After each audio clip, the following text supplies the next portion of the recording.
खड़गे साहब का टर्म भी नेक्स्ट ईयर खत्म हो रहा है, खड़गे साहब को नया टर्म मिलेगा कि नहीं मिलेगा, ये चर्चाएं चल रही है। और तीसरी चर्चा ये चल रही है कि राहुल गांधी की लीडरशिप को लेकर लोगों में प्रश्न तो हैं कांग्रेस पार्टी के नेताओं में, और अचानक जो ये प्रियंका दिखने लगा या उनकी चर्चा होने लगी, या प्रियंका जी का मोदी जी से स्पीकर की चाय पार्टी में जाके मिलना, ये सब अनायास नहीं था।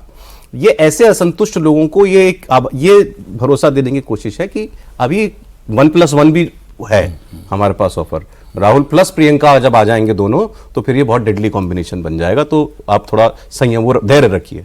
अब हाँ सर, अब इसमें कोई डर नहीं। सबसे ज्यादा थ्योरी इसी बात को लेकर चर्चा चल रही है कि ये प्रियंका के एलिवेशन के लिए, और जो सीधे सीधे अगर वो संगठन पे सवाल खड़ा कर रहे हैं दिग्विजय सिंह, और कब कर रहे हैं, जब उस बैठक में वो जा रहे हैं, सार्वजनिक तौर पे भी कर रहे हैं, अंदर की बैठक में भी कर रहे हैं, तो उन्होंने तो सीधे ये कर दिया ना कि भाई केसी वेणुगोपाल जो कि संगठन चला रहे हैं, राहुल गांधी जो कि चलवा रहे हैं, इन दोनों के बस की बात नहीं है।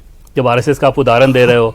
दूसरा, ये इस बात को कहना कि राहुल गांधी के साथ ये समस्या ये है कि उनको समझाना बहुत मुश्किल है, सुनते नहीं है। मतलब आप सीधे समझ पे भी सवाल खड़े कर दे रहे हो। राहुल गांधी का कल ये कहना है कि आप बदमाशी कर गए। अब इतना सब के बाद मुझे नहीं लगता है कि बिटवीन द लाइंस कोई बहुत हिडन चीज़ है, वो बहुत आसानी से ये समझ में आ रहा है। और पिछले सेशन की बात हम लोग कर रहे थे कि प्रियंका गांधी को लेकर जिस प्रकार से बातें कांग्रेस के नेताओं के द्वारा भी हो रही है ना, वो सीधे ये समझ में आ रहा है कि उनके एलिवेशन को लेकर तो ये आप इस सब डेवलपमेंट को भी उसी से जोड़ते हैं एकदम बहुत ज्यादा। और इस घटना के बाद भी जैसे कांग्रेस के नेताओं से अगर बात कीजिए तो उसमें वो ये नहीं कह रहे हैं कि दिग्विजय सिंह ने क्या कर दिया। एक धड़ा जरूर है जो ये कह रहा है, जिसके चलते कहा जाता है कि शायद मणिकम टैगोर ने जानबूझ के उस बात को बोला अलकायदा वाला, ताकि दिग्विजय सिंह को साइड किया जाए। भाई वो बयान अपने आप में इतना बड़ा हो जाए कि जो भी चर्चा में रहे वही बयान रहे कि आरएसएस अलकायदा है, वो तुलना वाली बात। लेकिन ज्यादातर कांग्रेस के नेता ये बोल रहे हैं कि हाँ उन्होंने गलत क्या कहा।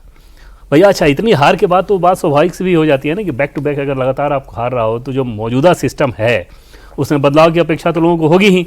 राहुल गांधी को इसलिए नहीं होगी कि जो भी कुछ भी हो रहा है उनकी मर्जी के हिसाब से ही हो रहा है, उनके अपने हिसाब से जब सब कुछ चल रहा है तो फिर वो कहाँ से बदलाव की कोशिश करेंगे। लेकिन केशव वेणुगोपाल के कार्यशैली को लेके बहुत कम तारीफ सुनने को मिलती है, ज़्यादातर शिकायतें कि मिलते नहीं है। राहुल गांधी से बोलिए तो वो केसी के पास भेज देते हैं, केसी पे टाइम नहीं देते।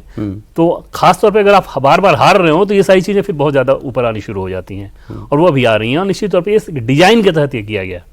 ऐसा नहीं है कि दिग्विजय सिंह जैसे मैच्योर पॉलिटिशियन हो इस तरह की बात करते हैं। राज्यसभा की बात जहाँ तक है, रिकॉर्ड पे तो उन्होंने खंडन किया कि मैं तीसरे टर्म के लिए दावेदार नहीं हूँ। अच्छा। अगर ऐसा नहीं होता तो सवाल को टाल सकते थे। इसके अलावा केसी उनको मल्लिकार्जुन खड़गे क्योंकि दलित व्यक्ति हैं, उनको हटा के एक फॉरवर्ड को बना दिया जाएगा राष्ट्रीय अध्यक्ष।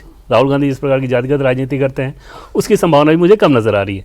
तो ज्यादा इस थ्योरी वाली बात समझ में आ रही है कि प्रियंका के एलिवेशन के लिए एक तरह से मुहिम चलाया जा रहा है। चलिए कार्यकारी अध्यक्ष वाली theory, north south east west 4 कार्यकारी अध्यक्ष बना दो पार्टी के अंदर। मुझे तो नहीं लगता ऐसा, इतना आमूलचूल इतने डिफरेंट पावर सेंटर वो होगा कांग्रेस में संभव। अच्छा, प्रियंका जी का एलिवेशन होगा तो पावर सेंटर तो अलग बन ही जाएंगे, अभी भी बने ही हुए हैं। हाँ, तो वो पावर सेंटर तो अभी भी है। मतलब हाँ। एक समय था, अब सोनिया गांधी थोड़ा सा बैकग्राउंड में गई हैं, पूरी तरह से वो भी नहीं, कि 3 पावर सेंटर तो थे ही, सोनिया गांधी, राहुल गांधी और प्रियंका। जब 3 से ज्यादा सरकारें थी तब भी मुख्यमंत्री जाकर तीनों जगह हाजिरी देते थे, अलग अलग एक ही परिवार, मतलब परिवार, एक ही परिवार वाला। तो ये जो प्रियंका का चल रहा है, मुझे ज्यादा ये लगता है कि परिवार चाहता है पार्टी पर कब्जा बना रहे। तो अगर प्रियंका की बात होगी तो फिर परिवार से बाहर कोई पार्टी का अध्यक्ष हो सकता है, इसकी अध्यक्ष मतलब पार्टी की कमान मिल सकती है in real sense. Real sense वो बात नहीं उठेगी। तो उन लोगों के पास अब बचा क्या है? पार्टी बची है। जो कुछ हैसियत है वो पार्टी के कारण है, तो ये पार्टी को तो नहीं छोड़ने वाले, पार्टी पर इनका कब्जा बना रहेगा। जो लोग राहुल गांधी से डिसल्यूजन हो रहे हैं पार्टी में, या जो कभी आवाज उठा सकते हैं दबे चाहे दबी छिपी, उनको संतोष दिलाने के लिए वही तो वेंटिलेशन, कि भाई राहुल गांधी से नाराज है, प्रियंका जी तैयार ही है। तो ये नहीं है कि बस राहुल गांधी के बाद और कोई नहीं होगा परिवार से। लेकिन वो प्रियंका गांधी के भी आदमी के रूप में नहीं है। देखिए, आपको याद हो, देवेंद्र जी को ज़्यादा अंदाज है कि वो बार बार हमेशा आता है राहुल के गुरु। बाद में उन्होंने 1-2 बार डिनाई भी किया, टीवी आप देखेंगे पुराने वीडियो में ना। तो वो षड्यंत्र करने के माहिर हैं। और प्रियंका सोनिया जी तब से एक जो पॉलिटिक्स चली है कि एक रिमोट कंट्रोल हो, पपेट हो हमारा अध्यक्ष, वेरी सॉरी, मतलब मैं तो कहने को नहीं, खड़गे जी जो भी हो, लेकिन आज क्या वो उनके हाथ में अधिकार है। वो तो खुद ही कहते हैं हाईकमांड डिसाइड करेगा। इसलिए हर चीज में वो कहते हैं हाईकमांड करेगा। कर्नाटक के मामले तक में जबकि वहीं के हैं, कम से कम ये तो कह सकते हैं भाई मुझे ये आदमी पसंद है नहीं पसंद है। सो व्हाट दे वांट, तो दिग्विजय से इसलिए मैं अभी कहूँ भाई आप ये क्यों कहते हैं राजपूत दलित, आप अर्जुन सिंह भी बने थे वर्किंग प्रेसिडेंट, साथ में उनको कार्यकारी अध्यक्ष बनाया गया था। तो आज भी जब कार्यकारी अध्यक्ष यहाँ नाम लिया गया तो कोई ऐसी पोजीशन हो जिससे कि दिग्विजय सिंह, और दूसरा वो विवादों में उन्होंने मुझे खुद ही कई बार पहले भी कह चुके पब्लिकली भी कि मेरे गुरु ने मुझे सिखाया था कि चर्चा में रहना चाहिए। तो अपनी पूरी मीटिंग के समय डीपी मिश्रा का नाम लेते हैं, ये दिग्विजय सिंह कहते हैं हाँ, हमेशा चर्चा में बने रहो। तो इसलिए कुछ ऐसा करो कि मीटिंग के पहले ही बिकेम फोकस। देखिए कॉम्पिटिटर आज भी शशि थरूर है ना, पब्लिक में पढ़े लिखे लोगों में, नई जनरेशन में तो लोग कहते हैं भाई शशि थरूर आ जाए, शशि थरूर आए तो प्रियंका और राहुल दोनों का डाउन हो जाएगा, यदि अध्यक्ष वो बन गए तो वो इतने उस ढंग से। सर वो कहाँ रह गया उनका सवाल, तो नहीं रह गया। पहले भी तो देखिए मेरा ये कहना है कि जब आपको किसी को भाई ठीक है चलिए, मनमोहन सिंह को प्राइम मिनिस्टर बनने के लिए थे वो, तो कौन हमारे हाथ से हम जो कहेंगे वो करेंगे, यही सोच के तो बनाया था ना। इवन नरसिंह जी को इसलिए बनाया गया था, he was a very good file man. मैं तो नरसिंह जब से आए थे उनको भी जानता था।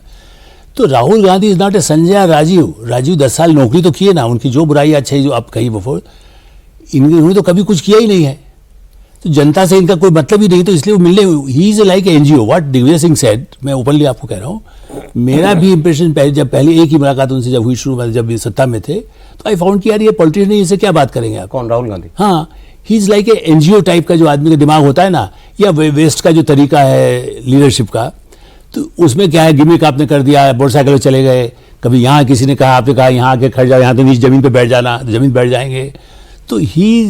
तो राहुल गांधी तो जमीनी है नहीं। आप उनको लीडर नहीं समझते? कतई नहीं। मैं तो सबको हमेशा कहता हूँ, लिखता भी हूँ कि Rahul Gandhi is not A, because उसके लिए बहुत आपको, मैं तब भी कह रहा हूँ कि यदि शुरू में, इसीलिए मैंने संजय का नाम लिया ना, संजय जाके टायर में, क्या अर्जुन राम में क्या नाम था उसका, अर्जुन दास, और वो उसके वहां पर जाकर के नीचे जमीन पर बैठ के भी करता था वो। संजय गांधी कितना कंट्रोवर्शियल हुआ, I know that, emergency period में क्या सबने, बट जमीन को आप समझेंगे ना, वो काम राहुल गांधी ने खाली एक जो अरेंज होता है कि ट्रेवल वाले को इंटरव्यू दूंगा, सौरभ को तो नहीं दूंगा या किसी को नहीं दूंगा, अर्नब को देने के बाद, वो अर्नब वाला कितना, मतलब नाम ले रहा हूँ मैं, कि उसके लिए भी था कि ये कैसे होगा, इसको दूसरे को न दिया जाए, इसको देंगे तो मेरी इमेज बन जाएगी। व्हाट दी आपके पीआर वैन है, तो पीआर वैन के बल पर पार्टी नहीं चलती। वेणुगोपाल को सब कुछ पावर दे दिया, वेणुगोपाल को आज आप अपनी कुर्सी के सार्थकता बनाए हुए हैं। चलिए आज जो अच्छा चला है उसका मतलब है। अच्छा चलिए थोड़ा आप ठीक है।